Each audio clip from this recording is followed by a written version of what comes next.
નમસ્તે વિદ્યાર્થી મિત્રો, આજે આપણે જોવાના છે પેરામીટર ઓફ આર્મેચર વાઇન્ડિંગ અને સિંક્રોનસ ઇમ્પિડન્સ કોને કહેવાય. કારણ કે એકવાર આપણને સિંક્રોનસ ઇમ્પિડન્સ ખબર હશે તો વોલ્ટેજ રેગ્યુલેશન ફાઇન્ડ કરવાની અલગ અલગ રીત આપણને ખ્યાલ હશે.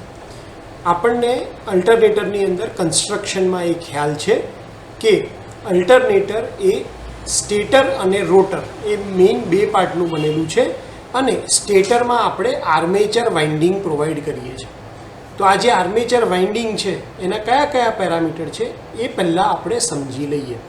તો સૌથી પહેલો અને ઇમ્પોર્ટન્ટ પાર્ટ છે આર્મેચર રેઝિસ્ટન્સ, જેને આપણે લખીએ છીએ આર એની મદદથી, એટલે કે રેઝિસ્ટન્સ ઓફ આર્મેચર. આર્મેચરનો જે રેઝિસ્ટન્સ છે એ પર ફેઝ માપવામાં આવે છે. એટલે કે 3 ફેઝ સપ્લાય હોય તો તમારે પર ફેઝ આર્મેચર રેઝિસ્ટન્સ લખવાનો હોય છે. એક્ઝામ્પલમાં પણ આપણે RA ઓમ પર ફેઝ લઈએ છીએ. આર્મેચર રેઝિસ્ટન્સ માપવા માટેની સૌથી સારી મેથડ કઈ છે તો કે વોલ્ટ એમ્પિયર મીટરની મદદથી તમે આર્મેચર રેઝિસ્ટન્સ માપી શકો છો. જો તમારું જે સ્ટેટર છે એ સ્ટાર કનેક્ટેડ સ્ટેટર હોય અને તમે કોઈ પણ બે વાઇન્ડિંગ વચ્ચે જ્યારે રેઝિસ્ટન્સ માપશો ત્યારે બે વાઇન્ડિંગનો સિરીઝ રેઝિસ્ટન્સ આવશે, એટલે આર્મેચરનો એકચ્યુઅલ રેઝિસ્ટન્સ પર ફેઝ એ તમે ડિવાઇડેડ બાય 2 કરશો ત્યારે તમને મળી જશે. સેમ વે ડેલ્ટા કનેક્શનની અંદર જ્યારે આપણે વાત કરીએ ત્યારે ડેલ્ટા કનેક્શનની અંદર તમારે આર્મેચર રેઝિસ્ટન્સ જ્યારે તમે કોઈ પણ બે વાઇન્ડિંગ વચ્ચે માપશો ત્યારે શું થશે તો તમારા બે રેઝિસ્ટન્સ સિરીઝમાં હશે ડેલ્ટા કનેક્શનને લીધે અને એની સાથે એક પેરેલલમાં આવશે. અને એટલા માટે તમે 3/2 મેથડનો યુઝ કરો. જે પણ રેઝિસ્ટન્સ આવે એને 3/2 તો તમને એ આર્મેચર રેઝિસ્ટન્સની વેલ્યુ મળી જશે. બીજી બે ઇમ્પોર્ટન્ટ પેરામીટર કે જેમાં સારું એવું કન્ફ્યુઝન સ્ટુડન્ટને થતું હોય છે એ ડિસ્કસ કરી લઈએ. તો આર્મેચર જે વાઇન્ડિંગ છે તો આપણે એને વાઇન્ડિંગના ફોર્મમાં એટલે કોઇલના ફોર્મમાં બનાવીએ છીએ અને જ્યારે પણ કોઇલમાંથી એસી સપ્લાય પસાર થાય ત્યારે એ ઇન્ડક્ટન્સના ફોર્મમાં કામ કરે, એટલે કે રિએક્ટન્સની જેમ કામ કરે, ઇન્ડક્ટિવ રિએક્ટન્સ. તો આમાં બે ટાઈપના રિએક્ટન્સ બને છે. પહેલું કે જે રોટેટિંગ ફ્લક્સ પ્રોડ્યુસ કરવામાં મદદ કરે છે એ રિએક્ટન્સ કે જેને આપણે XA તરીકે ઓળખીએ છીએ, અને બીજો રિએક્ટન્સ કે જે હવામાંથી પાસ થઈ અને પોતાનો પાથ કમ્પ્લીટ કરે છે. તો આર્મેચર વાઇન્ડિંગને લીધે બે ટાઈપના ફ્લક્સ પ્રોડ્યુસ થાય છે. એક થાય છે લીકેજ ફ્લક્સ અને એક થાય છે આર્મેચર ફ્લક્સ.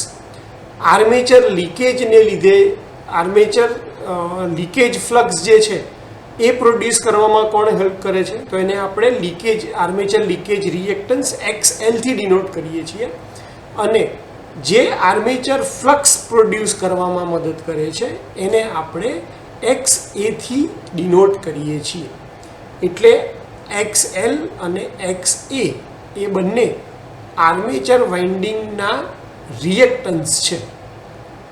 વાઇન્ડિંગ ભલે એક જ છે પણ એના પેરામીટર આપણે બે અલગ અલગ દેખાડીએ છીએ. હવે વાત કરીએ કે ભાઈ સિંક્રોનસ રિએક્ટન્સ અને સિંક્રોનસ ઇમ્પિડન્સ કોને કહેવાય છે. આપણને ખ્યાલ છે કે ભાઈ આ વોલ્ટેજ જે છે એ સ્ટેટર વાઇન્ડિંગમાં એટલે કે આર્મેચર વાઇન્ડિંગમાં અહીંયા પ્રોડ્યુસ થવાનો છે. જ્યારે આપણે જે લોડ કનેક્ટ કરવાના છે એ બહાર ટર્મિનલ ઉપર કનેક્ટ કરવાના છે. જેમ કે અહીંયા આપણે જોઈએ તો આ આપણું સ્ટેટર વાઇન્ડિંગ છે અને સ્ટેટર વાઇન્ડિંગની અંદર શું થાય છે તો અહીંયા બહાર આપણું ટર્મિનલ છે, જ્યારે એકચ્યુઅલ EMF ક્યાં પ્રોડ્યુસ થવાનો છે અહીંયા પ્રોડ્યુસ થવાનો છે. તો એની અંદર ટોટલ કેટલા ડ્રોપ થશે આપણે મેજર શું કરી શકવાના છે, ટર્મિનલ ઉપર વોલ્ટેજ મેજર કરી શકવાના છે. અંદરના વોલ્ટેજ આપણે મેજર કરી શકતા નથી, એટલે આપણે શું કરશું ટર્મિનલ વોલ્ટેજની અંદર આપણે 3 ડ્રોપ એડ કરશું. કયા? જેમ કે અલ્ટરનેટરમાં જે વોલ્ટેજ પ્રોડ્યુસ થયો તો સૌથી પહેલો ડ્રોપ કોને લીધે થશે તો voltage drop due to armature resistance, એટલે પહેલાં ત્યાં ડ્રોપ થઈ જશે. બીજો ડ્રોપ થશે આર્મેચર લીકેજ રિએક્ટન્સને લીધે, અને ત્રીજો ડ્રોપ થશે આર્મેચર રિએક્શનને લીધે. અને આ 3 ડ્રોપ થયા પછી તમને જે બહાર મળે છે એ શું છે ટર્મિનલ વોલ્ટેજ છે. અને એટલા માટે આપણે અહીંયા લખી શકીએ કે ભાઈ ટોટલ વોલ્ટેજ ડ્રોપ કેટલો છે, તો કે IaRa વત્તા જે IaXL વત્તા જે IaXA. આની અંદર તમે IaRa એઝ ઇટ ઇઝ રાખો પ્લસ જે અને IA અહીંયા કોમન લઈ લો તો XL વત્તા XA બને. આ XL વત્તા XA એટલે કે આર્મેચર જે આર્મેચર તમારો રિએક્ટન્સ છે અને લીકેજ રિએક્ટન્સ છે બંનેનું કોમ્બિનેશન કરો તો તમને સિન્ક્રોનસ રિએક્ટન્સ XS મળે છે. જ્યારે તમે IA અહીંયા કોમન લઈ અને રેઝિસ્ટન્સ અને આ તમારો રિએક્ટન્સ આ બંનેનો સરવાળો કરો છો વેક્ટર સમ, ત્યારે તમને જે મળે છે એ મળે છે ZS. તમને ઇમ્પિડન્સ એટલે ખ્યાલ હશે કે Z એટલે √R² પ્લસ Xનો સ્ક્વેર. વેક્ટર સમમાં આપણે અહીંયા RA પ્લસ JXSના ફોર્મમાં દેખાડીએ છીએ. તો XS જે છે એ તમારો સિન્ક્રોનસ રિએક્ટન્સ તરીકે ઓળખાશે અને ZS છે એને આપણે સિન્ક્રોનસ ઇમ્પિડન્સ તરીકે ઓળખીએ છીએ. જો તમે કોઈ પણ રીતથી સિન્ક્રોનસ ઇમ્પિડન્સની વેલ્યુ શોધી લો અને આર્મેચર રેઝિસ્ટન્સની વેલ્યુ તમને ખબર હોય તો એના પરથી તમે XSની વેલ્યુ શોધી શકો છો અને વોલ્ટેજ ઇક્વેશનની અંદર વેલ્યુ મૂકી તમે Eની વેલ્યુ શોધી શકો છો. એટલે કે સ્ટેટરમાં કેટલો વોલ્ટેજ પ્રોડ્યુસ થયો એ તમે શોધી શકો છો અને એના મદદથી તમે રેગ્યુલેશન ફાઇન્ડ કરી શકો છો. તો આ હતા આર્મેચર વાઇન્ડિંગને related 3 parameter: armature resistance, armature leakage reactance અને reactance corresponding to armature reaction.